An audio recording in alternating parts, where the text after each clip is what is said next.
Happy Friday, Miami. This is Buy, Sell, Hold, a real estate podcast. Daniel Hernandez, my co host, he is a broker, excuse me, he's a real estate professional over at Compass Real Estate. His office is over in Coconut Grove. He does single family houses and he does condos. I'm Peter Zalewski. I'm a condo consultant. I'm also the founder of the Miami Condo Investing Club. Daniel, you're gonna basically be the moderator, so let me pass the baton over to you while I stumble through my words. What is up, Peter? You're not stumbling through your words. Have you had that bad of a week? Come on. You were Listen, bullish I pulled last a week, and the weather is beautiful. well, I haven't enjoyed any of it. I pulled a college all-nighter last night. I was up A till college 4 all-nighter. a.m. working on a project. Why?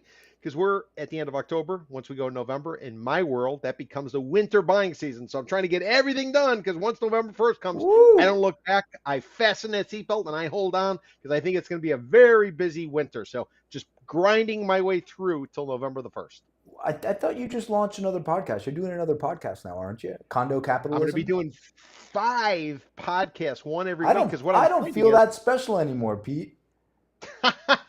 well, what I'm doing is I pull the data, and once I pull the data, then I analyze it. Then I go ahead and I write it. And some of the people in the club are like, this is all great, but the reports are so extensive. We would much prefer your analysis of them. So what I'm doing now is I'm transitioning from the writing, and I'm going to start to discuss them every day. So I'm going to pull data in the morning. I'm going to analyze in the afternoon, and I'm going to go live in the late afternoon, basically with the latest findings. So it's actually real time market moving data. At least I like to think so. And this is all available. And shameless plug for Peter. This is all available. MiamiCondo.club, your Substack, right? Correct. Yeah, I provide about 20% to 40% of the information available for free, but all the stats and stuff are all kind of behind a paywall. I'm one of these nerds when it comes to condo statistics. I've been looking at them since 1993. Not to date myself. When I got here, I was two, so I've been going through the stats, and I got a massive database. And now, Daniel, what's interesting is I'm looking at creating. I think they call it a RAG, something with AI, some kind of massive database. So I'm taking all of this data I collected over the course of 20 something years, putting it into a database, secluding it from the rest of Google, and then we'll be able to basically type in some keywords, and I will be like the Wizard of Oz. Although I like to think better looking than the Wizard of Oz. If anybody remembers the Wizard of Oz show or movie, I couldn't tell you what he looked like. But with that, I'm going to introduce the show if that's okay with you. let's do it. Yeah, let's do it. Well, folks, this is episode 24. Happy Halloween, spooky. Hope you're not egging houses today. Don't do that. I never did that. Ever, ever, ever. Peter. I did. Okay, Peter. Yeah, I thought so. Peter in his younger years, certainly. But it is Halloween. It's October 31st, 2025. If you've never joined us before, this is Buy, Sell, Hold Miami. Down there in the bottom left, you're going to see what we call the rundown. Peter and I throw stories back and forth throughout the week. Some of you loyal listeners ask us for some stories, and we endeavor to include them because that's what we do. We're loyal to you guys because you're our early loyalists, right? So at Adopters, the end of early adopters. early adopters, there you go. Peter's such a tech nerd with the AI. But we got 5 topics today, and at the end of each topic, we're either going to buy, sell, or hold because we don't always have all the data, but we try to get as much of it as we can. So to jump right into it, Peter, aren't property taxes the worst? Listen, this country does not like socialism. They don't want any handouts, but yet they give handouts by putting in place a homestead exemption, which which gives a preferential treatment to somebody who actually lives in Florida and penalizes those people who don't. Well, it, I'm a homeowner. I have a homestead exemption. I love my homestead exemption. I know Peter's a renter this decade. I know you've owned stuff in the past, but I don't mind paying my property taxes because I understand that this is how our municipalities, our state gets funded because we are so blessed to not pay income taxes. It's got to come from somewhere. We're not gonna pay 12% sales tax. We've been through this. Um, and there was an article you sent over to me that talked about some of the city services we might see disappear if we see these property taxes disappear, right? That's right. So Um, tell I'm us. sorry, go ahead. No, no, I was gonna go into a rant. You do the article first, and then I'm gonna get Okay. mad. Okay. So give people the big picture.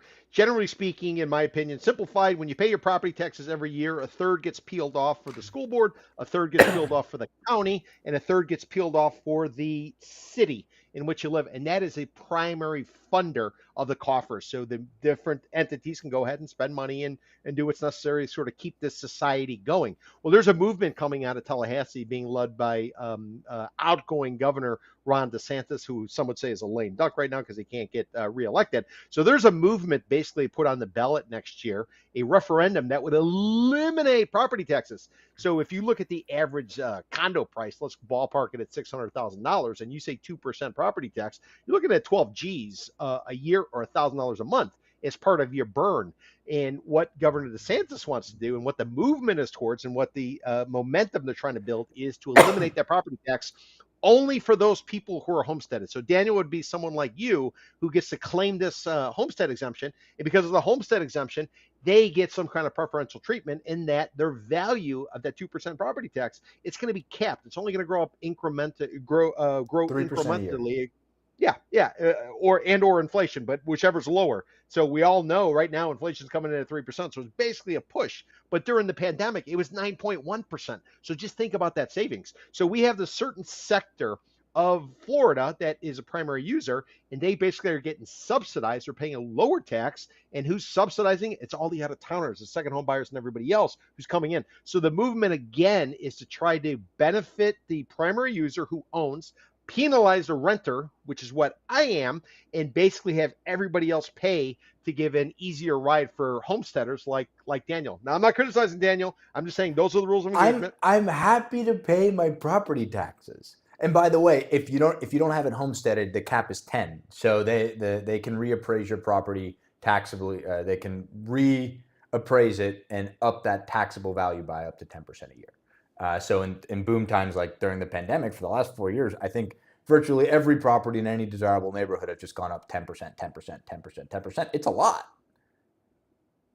So and something to consider before I kind of bring us to the where we are today. During a Great Recession, because of valuations, the city of Miami's credit rating on Wall Street was junk bond. Why? Because prices were coming down, and all of the analysts were saying, okay, well, based on revenue coming from property tax, you got less money coming in. Because if you had a condo for $600,000 that was suddenly trading for $200,000, that's a big freaking hit. Now, it doesn't hit immediately. It tends to be staggered, so you probably 2 years behind or so, generally speaking. But you can see what the economic impact of this is. And you also have to factor in that many of the infrastructure projects that we do, whether you're building a tunnel, whether you're building a spider bridge, or what do we call it, the signature bridge or the fountain bridge? the fountain.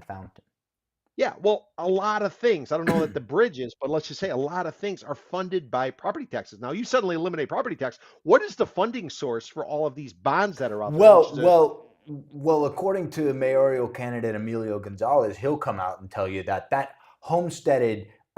those homesteaded properties only make up something like 10% of the budget, which I've found data to refute. It's actually closer to like 14%. He wasn't too far off. But what irked me isn't that he got the number wrong, is that he brushed off the importance of property taxes like, we don't really need it. And we do.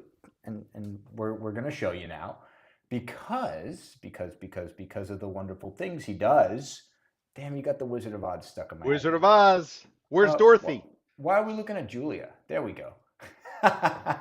So property taxes here in the city, and this is City of Miami. And I brought up City of Miami because we have the elections coming up and because the numbers are just smaller, because we're not talking about the county. But City of Miami property taxes make up $650 million, right, of the total general fund.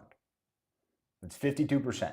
Now, we're only talking about property taxes for homesteaded properties, which, if we pull that up, this is from 2024, so just a year off. That's the red thing here, the orange red. Homestead residential, that's 26%. So 26% of 53% is roughly 14%. So that's the chunk that we have to make up. And it's like $160 million gap. It's not a lot of money. So if we go back to the budget, where the money goes, okay, let's see where we can take the money out of. Oh, and Peter, employee benefits. Why don't we just cut half the benefits to Miami City employees? Yeah, go ahead. Easy. Half of them. Just cut it out. Wages, salary, 589 million. Just they don't need to make that much money. Just take it out. I mean, Gone. the point is that it's not just a foo gap. It's a tremendous amount of money, and they can say all they want about Doge and this and that. It ain't gonna work because if we are a growing city, I think everyone can agree we're a growing city. We're trying to attract people. We're trying to be awesome and awesome. We need infrastructure. We need public transit. We need affordable housing. We need places for doctors. Doctors, nurses, policemen, firemen. We need places for them to live. And that all takes money from the municipality. Those are investments by the taxpayer to the city so that they can administer these funds. And that's my soapbox rant of the first That's the 10 rub minutes of the right show. there, though. That is the rub right there, what you What's just the hit on. rub? The rub is, like you said, you got to generate the cash for the cities and the other bodies so they can go ahead and administer.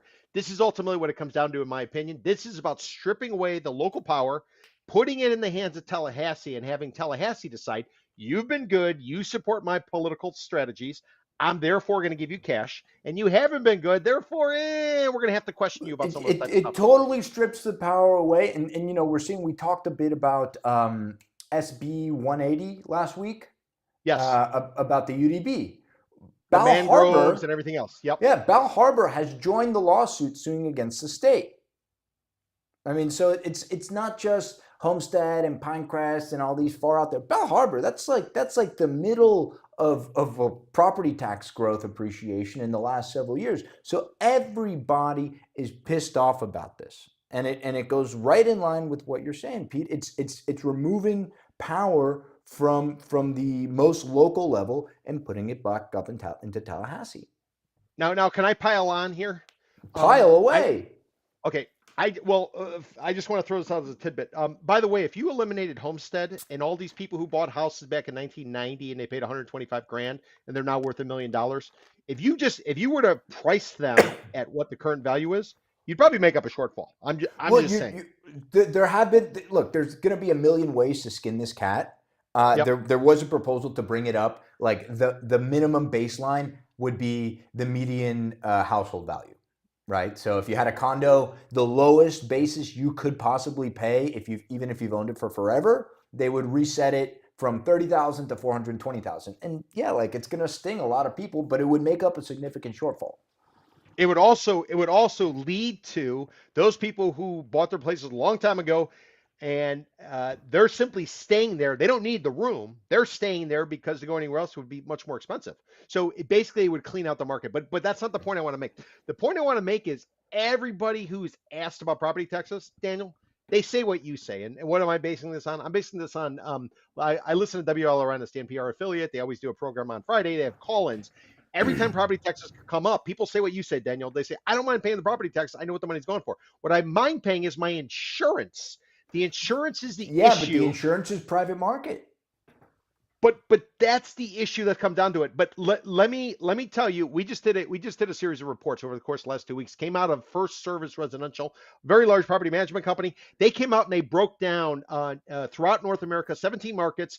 What do condo associations on average pay for various services? And I can tell you, Miami-Dade County is about $1.15 a square foot per month in terms of the monthly maintenance. That's the average. Fort Lauderdale's coming in at $1.02. But what's interesting is when you look at the insurance, the amount of insurance in Fort Lauderdale, 25% of your maintenance fees go towards insurance. What about in Miami? 20%. What about Tampa? 20%. What is it throughout the rest of the country? About 10, 11. Some places, 2%, 1%, like Las Vegas. So I'm just saying the amount of money we Not a allocate lot of towards hurricanes in Las insurance, Vegas, though. which is true. But I'm saying if you deal with if you're worried about condos and maintenance fees, get the insurance under control, and then suddenly maintenance fees will come down dramatically. In Fort The Lauderdale, insurance, 25%. the insurance is the private market, is the free market response to it. I mean, we want to live in pro business Florida. Well, it's just what the market has determined. Insurance companies aren't in the business of losing cash. They have deemed Florida as a risk, and it is risky. You saw what happened in Jamaica right now. Jesus. Yeah, yeah. All it takes Well, I is mean, a few days for a storm to form, and there's nothing you can do about it. What are you going to do? You can't do anything. so why don't we create a national insurance fund? Why don't we do something like flood insurance? National? Great. You can't. We can't even herd the cats in Tallahassee. National We insurance fund? we have flood insurance. There's a certain We do program where have the national feds flood insurance, backstop but it. the government shut down, and it lapsed. But why couldn't you have a natural disaster insurance fund? Whether it dealt with fires out in California, it dealt with hurricanes all up around the East Coast, it dealt Yeah, with any but of these other all issues. that funding has been gutted, man. But the Look, president I don't wants think it's an awful idea. well, the president wants housing to go, and one of the biggest things to overcome with housing, besides the mortgage rates, which by Our the way, interest Daniel, rates. is interest rates. Old man Powell, Jerome Powell, central banker, he cut rates, and what are mortgages doing? They're going up. Why? There's a lot of We're going to uncertainty talk about about that in a jobs. minute. We're going to Exactly. talk So about that in a sorry to minute. go on my tangent. Sorry to go on my tangent. All right, but let's move on. We're over time anyway. Buy, sell, hold on aren't property taxes the worst? Them being the worst, I'm a pound the table, flip over the table, buy that they're the worst. I don't mind property taxes. I think they're perfectly cool. And we You're an disagree, and owner, that's I all right. rent. I know. Too hard for the city to deal. So everybody, if you live in city of Miami, largest city in the county, number 2 is Hialeah, in case anybody was curious. Is number 3 Miami Beach? I think Miami Beach might be number 3. Don't hold me to Don't that. know. We'll put a pin in that. But city Miami elections are on Tuesday. You guys don't have to wait till Tuesday. It's early voting. Full disclosure, I am not a participant in these elections. I do not live in the city of Miami. I live in one of the other 34 municipalities that make up Miami-Dade County. Peter is a resident of city of Miami. Yes, I am a resident of the city of Did you Miami. early vote? You don't have to tell us who you No, voted for. I like You to like to show go up in person on the day? I love the chaos. I love to see the government working and how they try to herd cats. They bring all these different people together and they try to pull it off. And the poll workers, I feel bad for them. They don't make any money. But I guess maybe they get free lunch in addition to 50 Well, or $75 for the day. so I ran some numbers from 2017, 19, 21, and 23. For everyone who isn't from Miami, or maybe you just didn't take the civics course, shit, there's plenty of people who don't even know there's an election on Tuesday. If when you were in Starbucks this morning behind 20 people or behind 19 people because you're the 20th person, in that line, if we're going off of the folks who wind up voting in the city of Miami, only 3 of them turn up to vote. 15%. That is voter turnout for municipal elections in the city of Miami. And everybody loves to complain, oh, the crooked politicians, this or that. Guys, you get the politicians you deserve. And if you don't like it, go vote. Please, please, please go vote. It's really important. And the city, I might be a spectator in this, but I do have some indirect benefits of a good mayor. I do business in the city of Miami. Everyone has to traverse through the city of Miami. So whether or not you live there or not, if you know anyone who does live in city of Miami, please encourage them to vote. But we're not going to talk about the mayor. We're not going to endorse the mayor. What we are going to talk about is the real estate referendum that is on the ballot. And I'm going to read it to everyone just so you know what to look out for, right? So, ready? Steady? Where is it? Wait. Which one is it? Aha. Shall the city charter be amended to allow the city commission by a 4/5 vote to approve the sale or lease of non-waterfront city-owned property when fewer than 3 proposals are received after public notice, provided that other safeguards, including fair market value and voter approval for waterfront property, remain in effect. Right? So that's a referendum. The wording is awful in layman's terms, and that's what we're doing here. I'm going to explain it. So, if the city, which reportedly has 500-ish properties worth about $17.5 billion, if they want to divest from one of these properties and it's worth more than $500,000, they have to put Yep. it up for sale. And if three people come to bid on it, you would think that the highest bid and it gets sold. Done. Done. But what's happened and why the commission has put this referendum to a vote is because multiple times, apparently, um, a lot has gone up for sale that it's been appraised for $600,000, $700,000, and only one or two bidders come out to play. And as the city charter sits, as the law states today, as the charter states today, if only two or one bidder show up, they can't sell it. Which is like, well, what are we gonna do with it?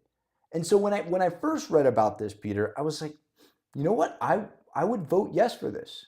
But then I thought about it, and you put your seller hat on, and Pete, if a condo, let's talk condos. If there's a condo in a building that isn't selling, it's a perfectly nice condo. What's the problem with the condo? Too expensive. It's too expensive. Exactly. So if a property is appraised at a price and they put it to sale for a price and only one bidder shows up, I think the price is too high. So appraiser be damned. Now, I understand there's going to be a lot of push pull from this. The language that I would have included in this referendum, but it's not my job, is if there's one bidder, they can still sell it. He just needs to pay, I don't know, a 50% premium on whatever the appraised value is. And then he can have it. Done. Now, guys, remember, this is only for non-waterfront properties. So like the Watson Island deal, which waterfront, that needed its own referendum, and the constituents voted for it, and Watson Island got sold or leased. And if anything would want it, if the commission would want to change anything in Watson Island, not Watson Island, in Virginia Key, with David Martin just took up that $22.5 million lease. If for any reason they wanted to include housing on Virginia Key, that would have to go through a change in the city charter. But so this is only for 500K plus non-waterfront that the commission has apparently had trouble unloading. Daniel, my dear friend. If the city really wants to sell the property, put it up for auction. Put it up for auction. Well, Do a massive it technically auction. is an auction. It's a bid, right? But they just No, have but do an their auction. floor. Do an auction like you do with foreclosures. Like when you're going through and you're trying to buy an REO, or you're trying to buy, not an REO, but a foreclosure at the clerk of the court. Why can't they simply say, listen, on the first day of every quarter, we're going to auction off these properties. These are all the properties. This is all the specs on it. Do your due diligence. Come up, show up on the first day of the quarter, and this is what we will auction off, and we will put a minimum price. If we don't hit the minimum price, then, it doesn't sell, and we try it again. Why do you have to do these one-off deals unless maybe somebody's going to make a commission, or maybe there's a little bit of workaround I going don't. on. Maybe a I mean, I'm donation I'm not is going to required. make that allegation, but it Oh just no, I sort. am. Oh, I know you will. I know you will. But it just sort of seems that we're taking the power from the people and putting it in the hands of five commissioners, or we only need four commissioners to vote for it. And like, I don't know if they have a penchant for real estate. I don't know. Well, what I do know is that developers, and nothing against developers, but you got to make campaign contributions. I'm, But you you know, got to remember, you have to remember when they put in the $500,000 referendum. I think there was a, yeah, I think if I remember right, we actually voted on it. There was a $500,000 requirement for any property that was going to be sold, simply because there were all kind of backroom deals that were going on. Prime dirt was being sold off because the city was trying to raise cash. Sound similar? So they were trying to raise cash, so they were just moving stuff at sweetheart deals, and everybody stood up, and that's ultimately why we have this $500,000. Before the $500,000, we didn't even have it. They could sell it off for whatever they wanted. You see sweetheart deals, whether it be Bayside Marketplace, which by the way they still own, but that was one of those sweetheart deals that you used to talk about. That's what kind of led to the whole $500,000. But listen, at the end of the day, there's two ways to deal with it, in my opinion. You auction it off, just like you would do for artwork or anything else. The other way is you do like the city of North Miami and you offer a 99-year lease. Lease that thing out with two automatic extra 99-year program. Why does the city, in order to generate cash, why do they actually have to sell it off? Why can't Well, they? I well, mean, listen, the current presidential administration is taking a VIG. They're taking equity in every company that wants to do business. Why can't the city of Miami? Why can't the local government? Why don't they do the same thing? And you can't say it's socialism because it's being done in the White House right now. Whether it's Nvidia, it's Intel, or it's anything else. Why doesn't the city wake up? If they really want the cash, start taking the lead from what's happening in Washington and do it down here. And don't play like you can't move it. Auction the stuff off if it doesn't trade.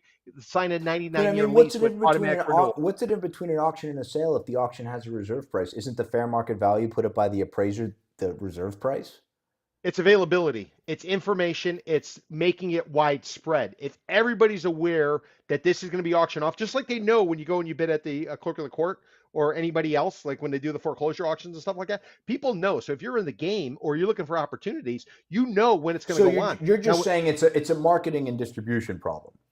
well, it's a marketing and distribution problem, but also too, it's going to bring transparency. You are going to have price discovery because you will see what the bids are coming in at. You will then see what the stuff's assessed at. You're going to see if there's any kind of arbitrage. Well, I think there's a bit of a gap in the appraisal numbers because I don't know if they're using the same appraisal mechanisms that they're using to appraise the Miami-Dade College lot for $67 million for the Trump Presidential Library because We called it they're 368. yeah, they're 99,000 out of 100,000 people, well, 999,000 out of 100,000 people will tell you that that is worth significantly more than $67 million. I don't know why folks continue to say that it's worth $67 million. It's not. It's worth at least 368 million because you could put up 2,500 condos on there. on its And worst day, it is worth that.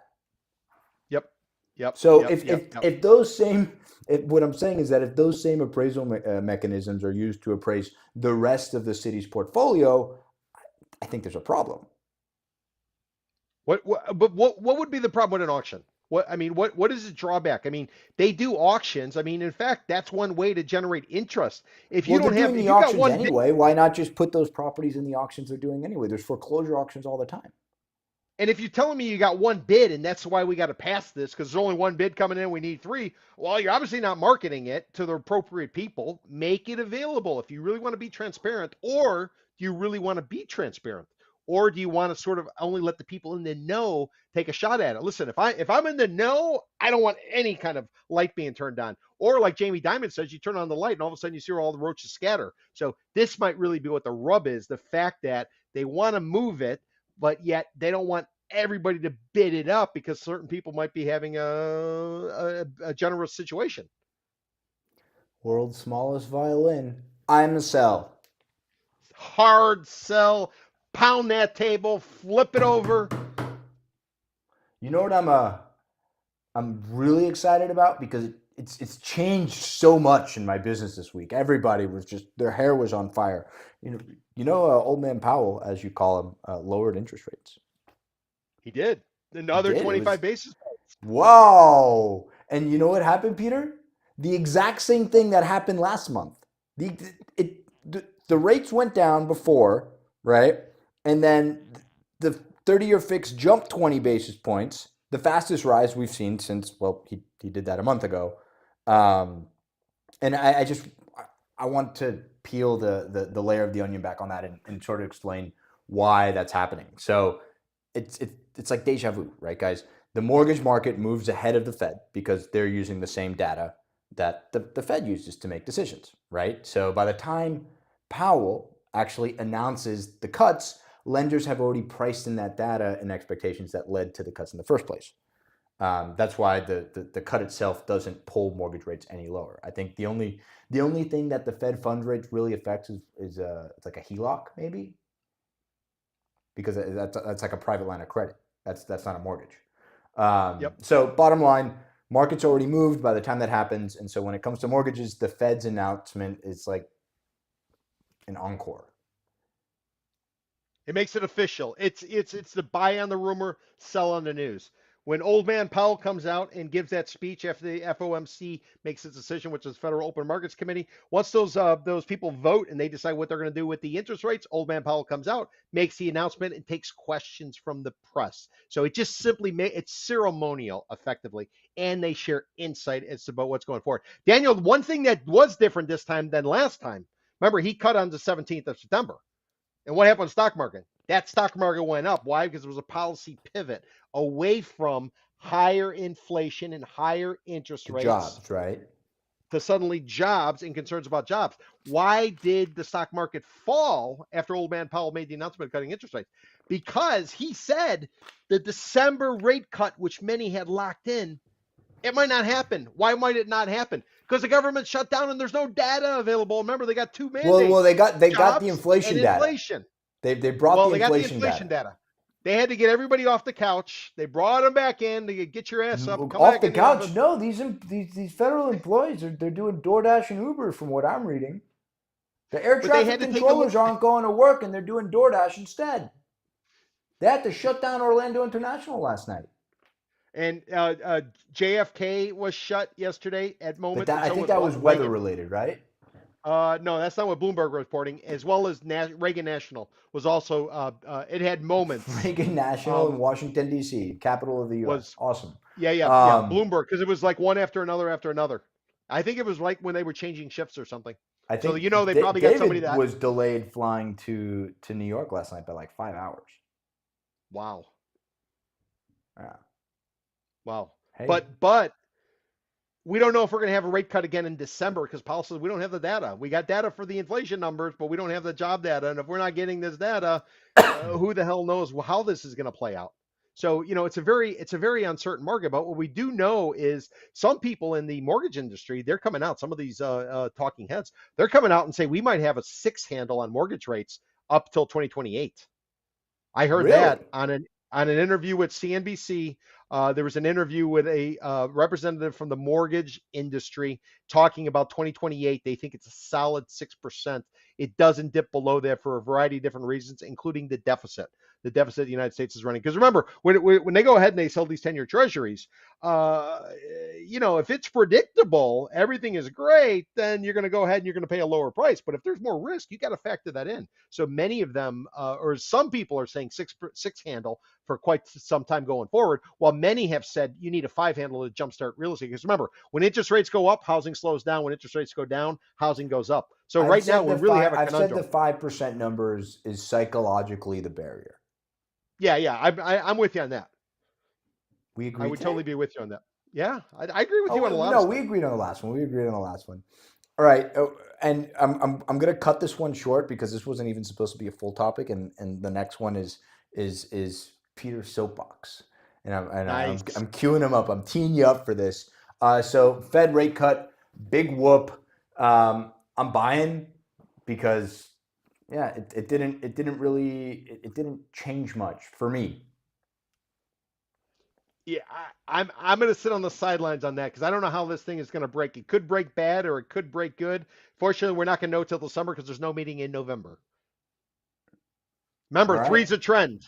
Three is a trend. If he doesn't pull the trigger in December, do you really have a trend going, or was it What an if he goes anomaly? crazy and gives us 50 basis points? What if he raises? Wow, don't be crazy, Peter. Don't be crazy. Inflation was at the peak of the pandemic 9.1%. We He's got it gonna down to raise interest 2.3 in rates around April. Christmas. That's wild. You're wild. Oh, Old Man Powell is dead man walking. He's out in May. President Trump's already told Old everybody man he's Powell's. gone. He's going to be replaced. So now Powell has to think about legacy. And if the right thing is for the economy to go forward and even raise, what do you got to lose? He can't fire you. Well, I mean, he's still gonna be on the board of governors. He's just not gonna be the chairman. Still gets a Correct. vote, right? Correct. In May. Correct. Since we got 50 seconds on this, is there a front runner for the chairman or chairwoman? Supposedly Trump wants Bessent, the Treasury Secretary. Awesome. Yep. Can The gentleman who used to run the George Soros fund. And now is anybody doesn't know George Soros is like this character many people under the MAGA movement just despise. Well, Besson used to work there, and now now he's right. So you kind of can't make Power, this stuff up. baby. All right. Condo craze continued despite what, Peter? Which one are we going off of here? Are we talking We're about going off of my 1000. friend out of Puerto Rico? Yeah, we're going Is off that your where? friend in Puerto Rico. Let's talk about your friend in Puerto Rico. I'm gonna pull up the building he just got out of. He just took a bath on. Hold There we on. go. This is a spreadsheet. Maybe I should just show the gang what the building looks like. Yeah, you could do that. Yeah. So this is the famous Zaha Hadid. She was an Iraqi architect. She designed this project. They actually did a documentary of some of the most difficult engineering marvels in recent times, and this building came on was featured on that documentary. I think it ran on PBS. But effectively, the building was built from the outside in. If you look at the structure, the real fundamentals of it were done on the outside rather than the It's like an inside, and then it kind of exoskeleton. exactly, exactly. So it's almost like a what do they call it? A ficus tree, where it grows around an existing. That's kind of the way I look at it. But this product, very minimal number of units, 83 units. Typically, a project like this, which should have at least 200, 300 units or so, but it's very exclusive. It's got this great starchitect she's since passed, and many people look at architects This or was the last starchitects as they project call she them. did herself, right? Before she This was the passed last away. project that she did herself. Yeah. So the building goes up. Interestingly, it went up on an old gas station, which was also the Greyhound bus stop. That's what Miami used to be. So people would come rolling in on the bus stop. They get off. They'd be panhandling, doing all that type of stuff. Then we clean up Miami. This project was put up. Its sister project is right next door called 10 Museum. 10 Museum was done by the original developer. Then they graduated over. They moved into this project and they peddled these units to the likes of Mark Anthony as well as Mr. Beckham, Mr. and Mrs. Beckham of Spice Girls fame, as well as Inter Miami and soccer. So a lot of people went into this project. A lot of people thought that this was going to be the ultimate. Typically, when you're looking at luxury, you want to limit quantity, limit supply. That's why there's only 83 units or so in this building compared to some of the neighboring ones, which would have north of 200. Some is more than 500 units right there. It's got a helicopter pad up at the tops, and just in I've case you never want to seen a come in. helicopter actually land there, by the way. I haven't either. I haven't either. But it's basically was meant to be the trophy of trophies in Greater Downtown Miami. It had the Starchitect, it had the low density, had all this type of stuff. All that being said, the fat cats came in, the celebrity types came in, they put down their cash, they bought, they swallowed the hook, and now as they're trying to get out, they're realizing that they basically have gotten gutted. Mark Anthony, the Puerto Rican musician, who's internationally famous, he just took a $2 million haircut on selling his property, his unit in this particular place. I'm told that the units are really nice, but they also can be a little bit, it's almost a little bit too generous in space. Remember, when you go into a condo, it's all based on price per square foot, price per square foot, price per square foot, price per square foot. If you have wasted space, you're still paying that same maintenance fee. Remember what I told you, Miami-Dade County is about $1.15 a square foot per month, according to First Service Residential. So if you got this expansive lobby, that means it's more cash effectively coming out of your pocket every month. So Mark Anthony gets out, and when he got out, he took a $2 million haircut. So Daniel, I pulled up some statistics. This comes out of one of our databases. I did not correct the date up at the top. So the numbers you're going to look at on the closed sales side, that's going to reflect the 1st of October in 2024 all the way through the 30th of September in 2025. So you're getting a full year. And what you're going to find from those statistics is you got 83 units in the building, of which 11 are for sale. That represents about 13.3%. Generally speaking, 10% is what we would call equilibrium. Some people call it 5% of a building should always be for sale. So this one is a buyer's market, 11 units for sale. You can see all of last year, basically one moved every quarter. And you get into a situation when they're not trading, where when you actually get an offer, you better take that freaking offer and call it a day. Otherwise, you're Because waiting you're another not going to get another 90 buyer days. for another quarter at least. Exactly. Now, what's interesting is if you look at the average ask coming in at $10 million a door, they trade at 6.2 million a door. You say, yeah, but they could be different sizes, whatever, whatever. Okay, fine. Look at price per square foot. 1711 a foot is what the average ask is, and they trade at 1335 a foot. So on a price per square foot basis, 28% inflated versus what they should trade for, and on a price per door basis, 61% higher. The right number should be 20%. Why? Because a buyer and a seller can take that 20%, they can split it, and typically they're 10% premium paid over, and that's how you get somebody to get out the door. And then final last point, those condos in this beautiful building, the Zaha Hadid building, the 1000 Museum, they've been on the average, they've been on the market 265 days. And the ones that traded in the last year, how long did it take them? It took them 203 days. So right now, you're over and above what it should have taken. And what that says to me is cut your price if you want to get out. And that's what Mark Anthony did. He got some good advice from somebody who told him, listen, wake up. It's a condominium. It's not worth what you think it's worth. And basically take your beating and call it a day and move along and fight another day. So is this, we saw that I don't know, it was a Real Deal article that talk about how Mark Anthony took a bath, but I didn't want to just call out 1000 Museum. I know we've spoken about this building in the past. David Siddons had a report. He's a broker with Douglas Elliman, or a sales guy for Douglas Elliman, talking about the worst performing condo buildings in town. 1000 Museum was on it. So is Aston Martin. There are other buildings in this Missoni, luxury tier, Missoni's typically on there. Yep. Missoni, that are performing like this. Now, is this a reflection of the build quality, or is this a reflection of what we're seeing in the luxury condominium market today? Okay, are you sitting down? Anybody who's a realtor, I hope you're sitting down. What I'm going to tell you is all of this Kool-Aid you've been drinking about how luxury is isolated and it's special, and you got the last piece of waterfront property, and there's a star architect.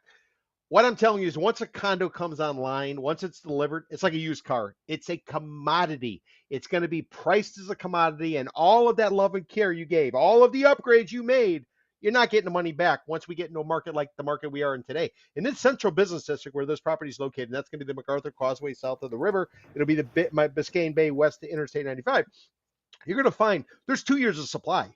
And when there's 2 years of supply, if you want to get out, you got to pull a Mark Anthony move and you got to cut bait and call it a day. And this so-called luxury that has the ability to withstand, it's not going to withstand downward pressure. There's too many headwinds right now. And you got guys like me talking it down. And as psychology goes out there, it changes people's mentality. And people are no longer queuing up. They're not standing in line. They're not hoping that they can overpay on a condo. Now they're saying, you want me to get off the couch and do something? You better cut your price. And that's what Mark Anthony did. And kudos to him. And I would tell you, the rest of the people in that building, they are now going to get repriced. They will be recalibrated. It's not going to be based on the appraisal. It'll be based on the psychology. Anybody come in and say, if Mark Anthony took this haircut, David Beckham, if you look to sell, even despite what Spice Girl says, if you're going to look to sell, the only way I'm stepping in is if you cut your price. And that's the cycle we're going into. And depending on the building and the quality, this building's isolated, but depending on the building and quality, you could get your doom loop scenario where the plane loses power and it starts to circle downward. I'm not saying for this building,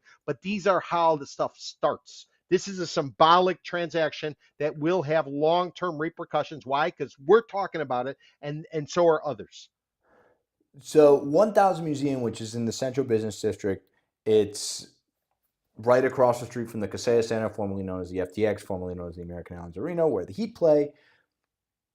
There are a ton of buildings in this area, luxury, kind of luxury, not so luxury, and there's a lot of stuff coming up.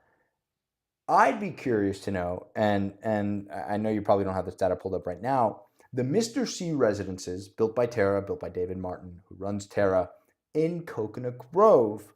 If we go into Coconut Grove, which we were just talking about City of Miami, which is in City of Miami on South Bayshore, right across the street from City Hall, coincidentally, the Mr. C residences, it's the only new thing that's come online in the Grove in the last year, right?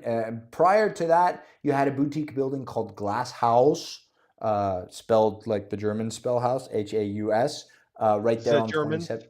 Yeah, right there on 27th Avenue. I think it was built by Brazilians, but it doesn't matter. And then there are some luxury projects going up and starting construction there along 27th. They're building the Four Seasons residences there on the corner of South Bay Shore and 27th. You have Opus, built by Meta Development, further up, which is a more boutique thing on the east side of 27th. You have Arbor, which went into foreclosure, got picked up by somebody else, and that's right behind Coco Walk. It's a no view building. But none of these things, other than Mr. C, are online or will be finished for at least the next few years. So if you want new in Coconut Grove, is what I'm getting at, like supply and demand, that's really all you got. Build quality be damned. It could be, the light fixtures could be made of poop. And if you want new in Coconut Grove, I'm not saying the light fixtures are made of poop. I'm sure they're very nice. Terra makes good stuff. But if you want to be in Coconut Grove, you'd be willing to pay that premium. So pre-construction at Mr. C was what, like 900 something back before COVID went crazy. I mean, the timing of that pre-construction development sales office could not have been better. And now it delivered about a year ago, probably last May. I think they delivered in tranches and tiers. But the resales on those, it's like a rare Porsche resale, right? People who bought the Audi R8, the cool futuristic looking Audi. If you bought one of those cars and you took care of it, you're making money on that car, even though it's a used car, because of supply and demand. They don't make it anymore. So if you want to live in the Grove and you want something new, Mr. C's all that you got. Well, What what about the Vita? And this is a Nugo Colombo project. I haven't looked at the Vita? numbers But that's a on Vita. totally different price point, Peter. I mean, what are On they Grove selling Isle. those Okay. at? I'm not sure, but what was interesting is I was recently I'm a little bit on the cheap side, so I like to go after yellow tagging. I go yellow tagging. This is the fresh meat and stuff that they have to move because it's coming up on an expiration and they half off it. So I was at the Crack me up. Target over there at 27th and US 1, and I look up above Crooks and Crooks, which is an old school bait shop, if you will, and fishing supply place right down from the boat launch ramp. And I look up and I see a big billboard, Daniel, a billboard. I don't know what these things cost. I've been told 20 G's, 20 grand A a month to run bazillion these. dollars. Yeah. And Vita is running an ad. Now Vita is it's a brand new condo done by Ugo Colombo, who I would put in category as a very exceptional type of developer in terms of Top quality, tier guy. knows what he's doing. Yeah, he's a jockey I would bet on. I always say you can bet when you look at a condo project, you bet the jockey, which is a developer, you bet the horse because it looks good, or you bet your lucky number. So Ugo Colombo is somebody I would bet on. So he's got this project going up. You can see there they cleared an old I think it was a club. It was a special club. It I've been was there a it few was times the before. old club at Grove Isle. They had a hotel there. They had the clubhouse. Yeah, But yeah, this. exactly. Exactly. So he's putting up the Vita and it's going to be like C-shaped. It'll go around there. But they've been peddling that thing forever and ever and ever. And it's a Nugo project, so I thought it would be fine. Why are they running a billboard saying that that units are still available? It's not a massive project. I want to say it's somewhere in the No, ballpark it's like of 60 something units. yeah, it's a smaller project. Let me see if I can just pull it up here. The only reason I bring it up now, and I'm not prepared, is I didn't know we were going to be talking about the Grove I didn't here. know we were Otherwise, I going would to have be talking looked at it. about it either, but we were Yeah, talking about buildings underperforming, and I just wanted to point out that the Mr. C is not trading like a used car. yeah. Okay, so maybe that's an exception, but I wonder about Vita. I don't have the answer to that. But why am I But seeing a Vita, billboard? Vita and Mr. C are not comparable. Not comparable. Okay. Vita. I think the pre-construction was at least 2x that of Mr. C. Granted, Okay. this is years later, but this is supposed to be.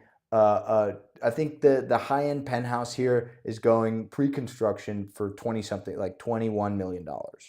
Yeah. And whereas the penthouses in Mr. C, I think we're going pre-construction for like 8.5. Again, this was 5 years ago, 4 years ago when they were doing Yeah. pre-construction sales for Mr. C. So different times. Um, But though I think there's a good point here though. I think what the lesson is, and I remember this from the Great Recession, and it still stands today, is the good. Okay, so you go in and you buy a luxury project. Maybe you buy like a vintage. Meaning like yeah, maybe you buy like an Ugo Colombo project, which I would put up among the better developers. You buy that and the market goes to shit. Okay, now what's going to trade first? What's going to trade first is a discount on a good caliber quality product rather than a equivalent discount on a shittier or mediocre product. So Yeah. as we start to morph and we evolve, we're moving into a new era. And that's why I talk about the luxury. Remember, I said you better be sitting down if you're a luxury broker, because if it's not good quality, and you got some name that maybe people recognize, they don't recognize, does it have staying power? Is it going to last if it is, in fact, a commodity, which I think they all are personally? What about the building 1300 South Miami Avenue, formerly known as the SLS? They lost the flag. What has that done to the property values in that condominium complex? Well, a developer told me that in order to get a brand, you pay a 10% VIG. So 10% basically Ten of sales are percent. going to That's go. that's the running rate. Yeah, 10%, and then therefore you And need what to is it, sell like it a for 30 20. year deal?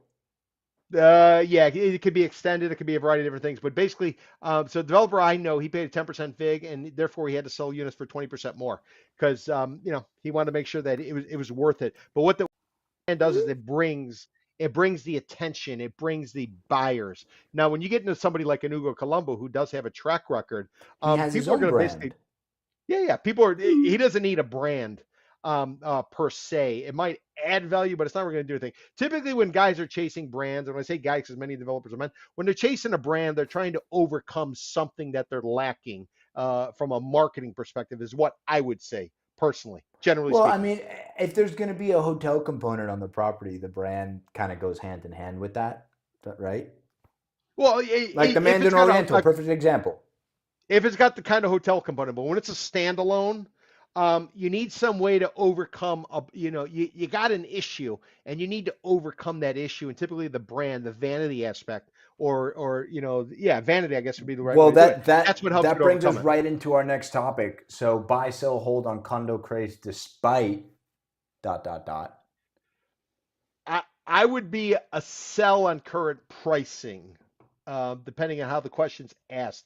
My I opinion is the think current I pricing think you does need not to be hold. selling right now. Yeah, oh yeah, you should have sold a while ago. You should have But yeah. sold a year ago.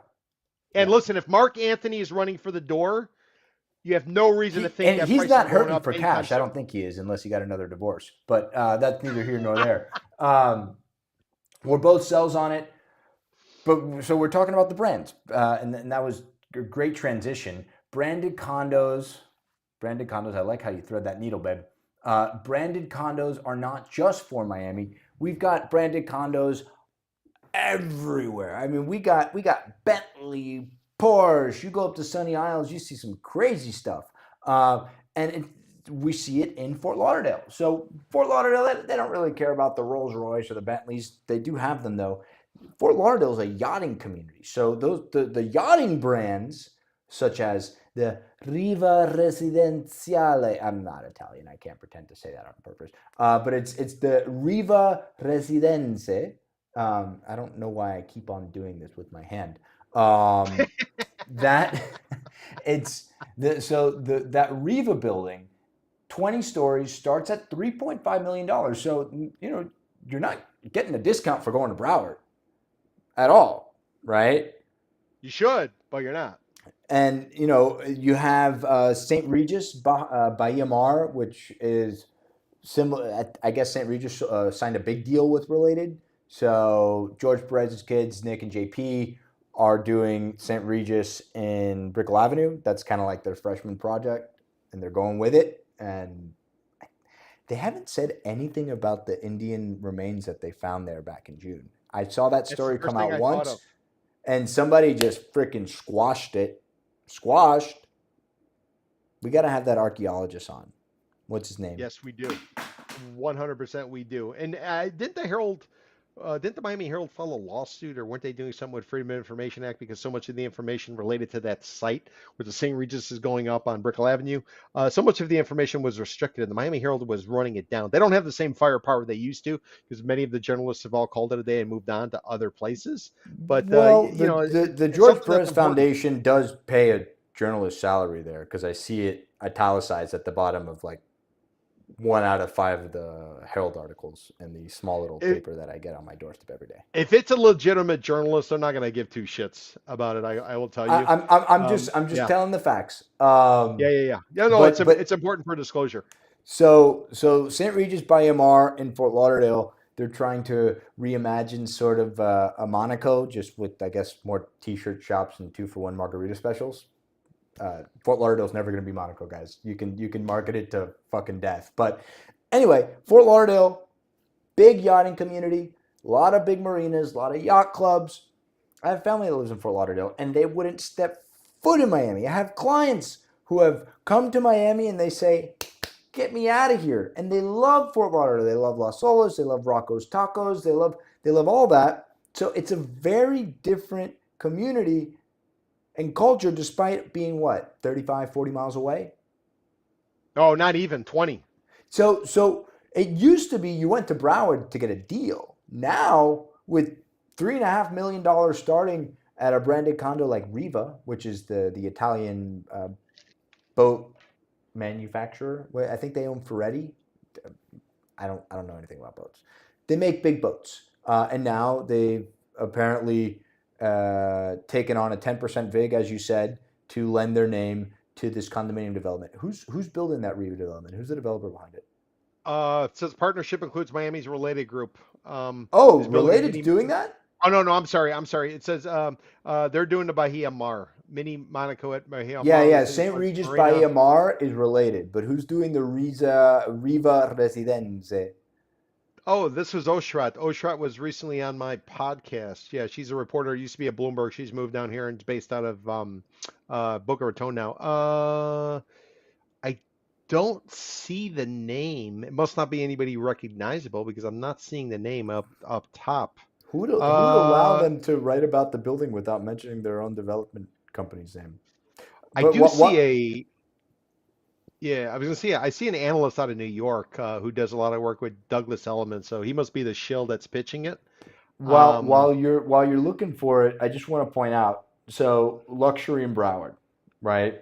And yep. we're just going to make a blanket. So luxury, as we define it, or at least as I define it, is the top 10% of pricing in any given market. So that's going to fluctuate.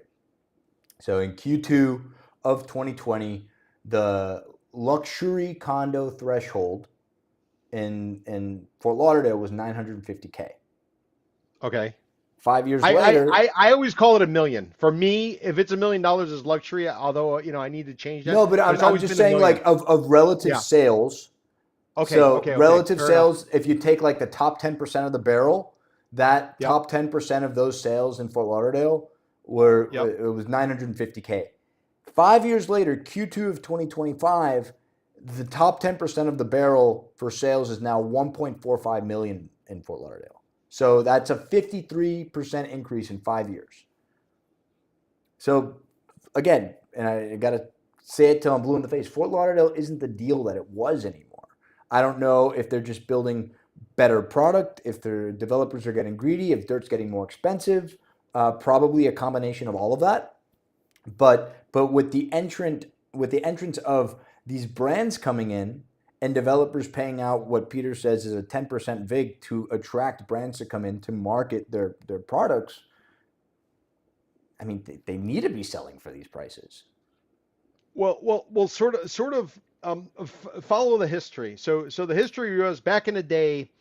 Originally, when you sold a condo, the way you sold it, it was you had to sell a lifestyle. You gave a spa, you had a marina, you had a restaurant on site, there were tennis courses, all this type of stuff. So to get somebody to go from living horizontal to suddenly living vertical was sort of it's not what a lot of people wanted. They wanted to be able to go outside, barbecue, cook dog, whatever they're going to do. So then they get people in these condominiums, and as they're going forward with these condominiums, they're looking for a way to get a little bit of a bump in pricing. Because remember, everything was Jacaranda this, Jacaranda East, and you had this village and that village. So Jacaranda out in Plantation, right?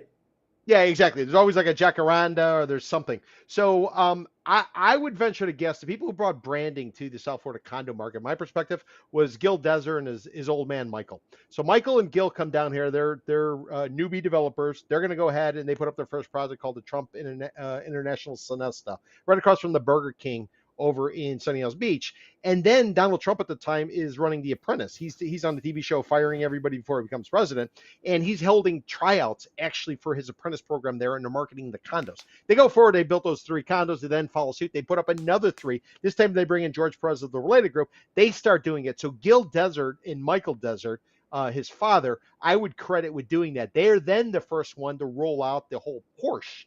They go to Porsche, then they bring in Armani Casa, which is what George Perez, he starts to realize what Gil's doing. It's making sense. And the thing is just morphed. Then you see some developers who I did some consulting for. They go ahead and they bring in the, what was it, the Ritz-Carlton, where they take the old Heart Institute in Miami Beach up in the Middle Beach.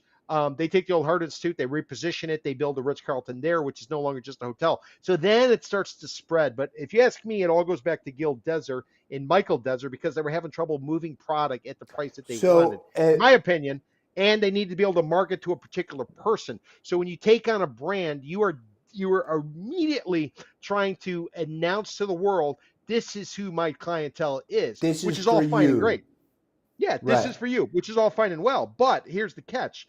The catch is many of these, if not all of them, many of these have a licensing agreement. And then if the entity ends up in bankruptcy court, that judge can pull out a pen. They can sign in a request and they can terminate their licensing contract, which is what they did at the former Canyon Ranch, which is a wellness type of center out in New York, out in Arizona. The Then they have one in Caroline. Miami Beach. Yeah, that as soon as that judge signed this request in the bankruptcy court, once the project, some remnants of the project ran into trouble, all of a sudden the Canyon Ranch disappeared, and people Right. were left holding what's called a Caroline. You're like, oh, what the hell is a Caroline? That's an old historic name, but it doesn't bring me the brand. So this is the risk everybody faces. This is the risk everybody runs. Now, when the market's going up, dude, it's awesome. Let's go in all day. Trees grow to the moon. When the market goes to shit, and if in fact they end up in a situation, that licensing agreement can be recalled, and or maybe the association wants to get rid of it, maybe for political reasons. You Right, don't right. want to What if, live in a what if building. the brand sucks one day? Exactly. So this is the push pull. So it's like anything. The vanity attracts you, but does it actually have staying power? Buddies of mine are contractors. They build stuff. They swing and hammer guys. And what they will tell me is the product, the quality of what I call Kendallandia out in the western suburbs on reclaimed Everglades versus the quality of many of these condos, virtually the same.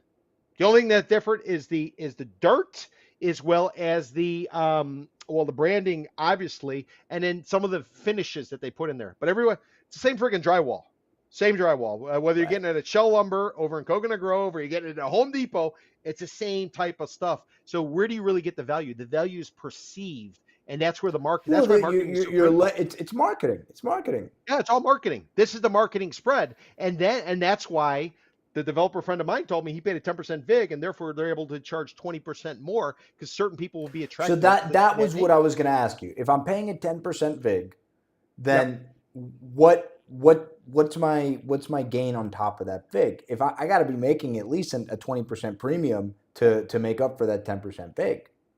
Well, So is that the difference in a I he was would going into he was going into a market that not that it's not like Saudi Arabia oil where you basically just put a pump in and the oil's shooting out. This is one where you had to do some fracking. You had to go in there and it's going to be more complicated. So for him, it was his first project using a brand, and therefore he needed a way to get people to go to a destination they wouldn't normally go to. And then once they got there, they wouldn't necessarily pay that price. But if you could bring the brand in there, it would make sense. Which in his opinion was worth paying a 10% vig for the licensing rights. And then with the licensing rights, he simply charged 20% more to sell the product. But the same quality and everything else, it's the same. It's like they say in I Southeast Asia. It's I'm same I'm same. I'm trying same but different but still same. But they always say Um, same same. And if you go to Singapore, they go la. Everything is la. What would you want to do for lunch, la? They always I don't know why they say la, but they always say la. I learned something. I get so cultured with you, Peter. So I'm trying to think off the top of my head, and we're just over time. Yeah, but But understand the story though. Understand what the story says. The story says there's a trend of branding in Fort Lauderdale. What is the real story? They can't sell the stuff for the price they need. Therefore, they need to go they out have and to find attach a brand somebody to it. who's gonna. Yeah, they need a magnet to get people on the ground. In Fort Lauderdale, remember before the Great Recession, they were anti-development. Since the Great Recession, when everybody took a beating because of property taxes, which is where we started with this podcast, they realized they need to diversify. So therefore, developers are trying to build, and as they're building, they're saying, "Dude, this stuff is not selling. Therefore, let's roll in some brands." Now, they will all tell you that I'm crazy, but I would tell you, looking at it afar, that's probably what's realistically going on. And they're trying to up the game because Fort Lauderdale is always up and coming. Somehow it never arrives, though. So This is the only thing that comes to mind, and I know they weren't built, as peers. The St. Regis has followed Una, right? Una, built by Vladislav Dornin. He's the chairman of Amman. They're building on the beach now. That they pre-sold that whole thing. I think it was like 18 or 19 units, average $5,000 per square foot. But that's not what I'm talking about. Yeah, right. Bupkis, right, Peter? Bupkis. So, Yeah, they're so I 500% sold. 500%. I'm as no, they, accurate they, as they they are. sold it. They sold it. They sold it. So St. Regis, it's branded, being built by Related, or maybe they're stalled because of the Indian burial stuff. I'm going to keep on saying it until somebody writes a story about it. Just down the street, Una, Vladislav Dornin, he's the same guy who did Missoni. So Missoni's a branded condo. Una is not a branded condo, and that followed Missoni. So did he not really get what he thought he was going to get out of Missoni? And he's like, I'm not going to brand this. I'm not going to brand Una. I'm just going to build it and see what happens. I don't know how they did with sales with Una. Well, I'm sure we could find it, or we could find whatever numbers they published. But St. Regis, Una, more or less in the same area of Old Brickell, right before you hit the church over there by where South Miami Avenue turns and Yeah, Brickell Avenue 15th, turns. like right The by St. elbow Jude's. by Yep. by St. Jude's. So did Una do well with sales? That's basically the crux of it without a brand. And Well, why does Related, it's the Related group. Why do they need the St. Regis to sell that condo? Why would they pay it 10% big? nice. Now we're talking. Now listen, I am responding to a question. Okay, so when you look at developers, like I said, you got an Ugo Colombo who's going to put up what I would say quality. Then you have some developers who are more like Walmarts. What they're going to do is they're going to deliver equity to you. They're going to leave money on the table, but they're going to go rapid fire. It might not be the best experience. You might get hit by somebody, a people of Walmart type of situation, but they're going to be able to deliver rapid fire. Now, when you try to deliver Walmart, what you have a reputation for Walmart, now suddenly you want to get in this Ugo Colombo world, you're going to have to ratchet it up because many people will refer, okay, these guys are consistent, they deliver on time, they do their thing, but yet they're not of the same caliber. Jockeys, like not every jockey can get on a horse and run a race of different lengths and on different Right. settings Yeah, and I'm the 100 environments. meter guy. Exactly. So to me, when I see a group like Related bringing in a brand, that says to me that this is a little bit more of a challenge, and or they're really trying to maximize pricing. Otherwise, their reputation, well, at least Old Man Perez, George Perez, the father, Old Man Perez's reputation should have stood for its own. Why do you suddenly need to bring this in? I don't know. So that's something to watch. Or maybe we're in a fickle time right now, and everybody needs a brand, and they don't want the Jacaranda. They don't want a blue or all these generic names they used to use. But to me, that kind of Santa makes sense. So Maria, it was classy. Bristol, classy. I'm not just naming Ugo Project to name them, but that's what they were. Um, and by the so way, maybe like, this is a sign of a transition. But in the Fort Lauderdale, Miami developers have been going up there searching for opportunity for decades. They always crap out. It never goes well for them because you're either a because Fort Broward Lauderdale guy is in or you're a Miami. Miami guy. It's not. Dude, you're a Broward Listen, guy or a it's just Miami guy. never That's gonna it. be. It's never gonna be that sexy. It's always gonna be Fort Lauderdale. It is what it is, and some people like that, and that's okay, and that's why in South Florida there's a product for everybody. I say it like on 90% of our shows here. If you like Naples, you like Naples. If you like Boca, if you like privacy, you're gonna like Jupiter. There's a product for everybody. But if you kind of want a little bit of it all, for better or for worse, that's why we do what we do here, everybody. That's why Peter stayed here, even though he's not from Miami. Peter stayed here through it all. He says you said you're a real Miamian if you were here for 3 years. He's been here for you're going over 30 years now, right? Yeah. Got here in '93 when they used to kill tourists when they had rent-a-cars and the bottom of the license tag said rental. So they would spot them and they would hunt them down. That's when Looters I will got be here. Miami was a eaten. different world then. But okay, so are you a buy, sell, hold on branded condos?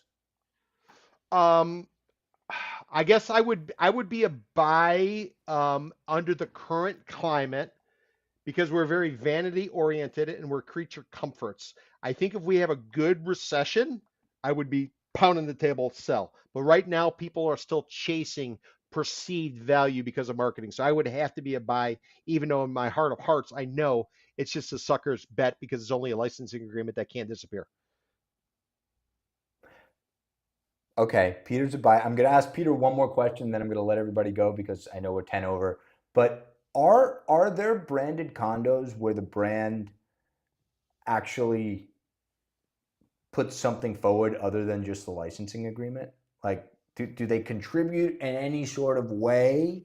Like, I know with, like, for instance, these are with the Porsche design, which is having terrible resale right now. I think they're at like 12 or 1,300 square feet, $1,200 or $1,300 a square feet per square foot. But like it was all centered around automotive. So if you were like a real gearhead and you wanted to have your car, and he has this patented thing called the Deservator that lifts your car into your living room, and it was all very auto-centric, and that was very thoughtful.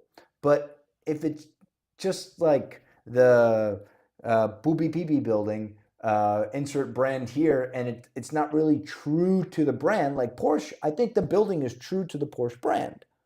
But if it's just brand for no reason and you could copy and paste any other brand there, then what's the point? So I'm a hold because I think that there are some brand deals that are thoughtful and well thought out, and the brands are actually contributing to it. Like I think Mandarin Oriental can only be the Mandarin Oriental. Swire, the developer's been consistent. They have that relationship. They're both from Asia. It's there's a consistency thing to it. I think Porsche, yes, they're having a horrible resale, but maybe because they went too niche, right? And you really have to Well, be a yeah, gearhead but to be in there. some of it has to do with the University of Miami Yeah, report the where University of they Miami found that study. We'll buildings have were a structural sinking. engineer talk about it. But there were a lot of buildings in Sunny Isles that are named, and Porsche Design is having a particularly poor time with that. Um, like the Four Seasons has contributed leaps and bounds to that surf club project, and I think really only the Four Seasons could do that.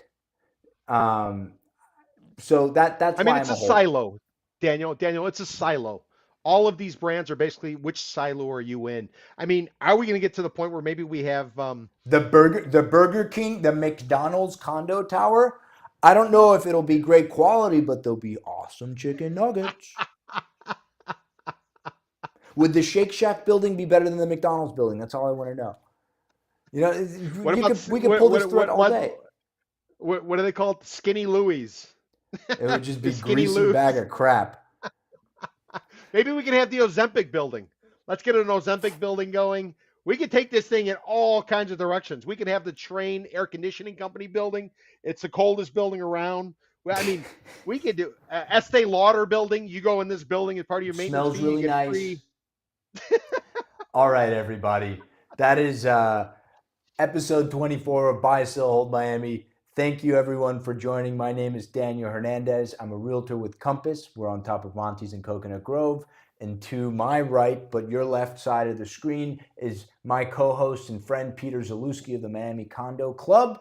We hope to see you all live next Friday at 4 p.m. Eastern. And if not, we'll see you all over social media because that's what we do.